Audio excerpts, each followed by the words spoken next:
আমাদের গ্রাম আগে সোনার ফসলে ভরে থাকতো, আর আজ দেখো ফসলের কি দশা। সত্যি কি যে হবে কে জানে। যা বলেছ, এখন একমাত্র ঈশ্বরই পারেন আমাদেরকে রক্ষা করতে।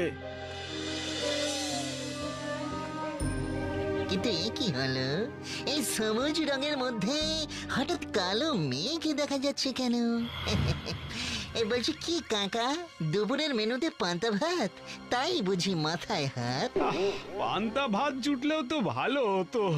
এবার থেকে তো পেটে গামছা বেঁধে কাটাতে হবে। ওই ফসলের অবস্থাটা একবার দেখো তুমি। এই অফ সিজনে কমলা লেবু চাষ করছো কেন গো? ওরে ওটা কুমড়ো।